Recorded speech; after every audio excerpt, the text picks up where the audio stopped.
కర్నూలులో కానీ, అనంతపూర్లో కానీ, కడపలో కానీ వాళ్ళ యొక్క అనుచరులు కానీ సాక్షాత్తు ప్రజాప్రతినిధులే కానీ ముద్దాయిలుగా ఉంటే నేడు జీవో నెంబర్ 145 ప్రకారంగా తిరుపతికి వెళ్ళి ప్రతి వాయిదాకు తిరుపతికి వెళ్ళి వాళ్ళ కేసుల్ని పరిష్కరించుకోవాల్సి వస్తుంది.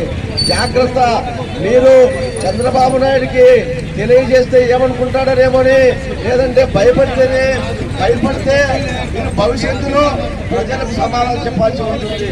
సాక్షాత్ మీరు కూడా తిప్పలపడాల్సి వస్తుంది, మీ బంధువుల కుటుంబాన్ని కూడా తిప్పలు పెట్టాల్సి వస్తుంది. కాబట్టి ఈ జీవో నెంబర్ 145 చాలా చాలా భయంకరమైనటువంటి జీవో.